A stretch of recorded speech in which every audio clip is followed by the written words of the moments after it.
New at 5 data shows the CDC lists Tennessee and Virginia in the highest category for flu cases. But what about the numbers locally? News Channel 11's Belle Johnson checked in with Ballad Health to see where things stand. Belle?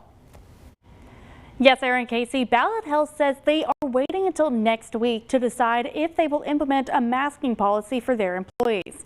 However, Ballad does say flu cases are on the rise in the area. Jamie Swift, Chief Infection Prevention Officer for Ballad Health, says both influenza A and B are circulating right now, with cases of B being a little bit higher than previous years. You can get flu twice in a season. So if we've got A and B circulating, you can have one and then in a few weeks, if you're exposed to the other, also get that. So it's really important to remember that you can get both. Ballad says they saw hundreds of outpatient flu cases in December, the most being over 1,000 cases during the week of December 21st through the 27th. However, despite lower numbers last week, Swift does not believe the flu will leave anytime soon. And they went down a little bit last week compared to the week of Christmas. That's not surprising. It certainly does not indicate that we're on a downward trend.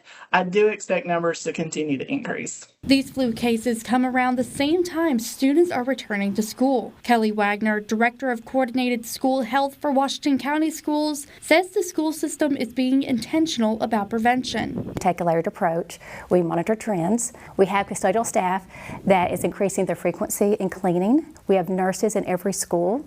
They monitor the symptoms, and when the students meet criteria, need to go home, we'll contact the families, we'll talk with them, and we encourage families to keep their children home when they are sick. Swift says basic prevention measures such as washing your hands and getting the flu vaccine can help prevent you and others from getting the flu.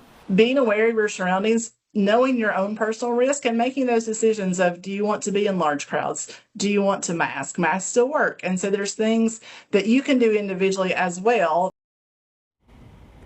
Swift also says what typically happens is the cases will begin coming down in March and April. This year, she does expect peak numbers during January and February, and for those numbers to start coming down at the normal time. Sarah, Casey?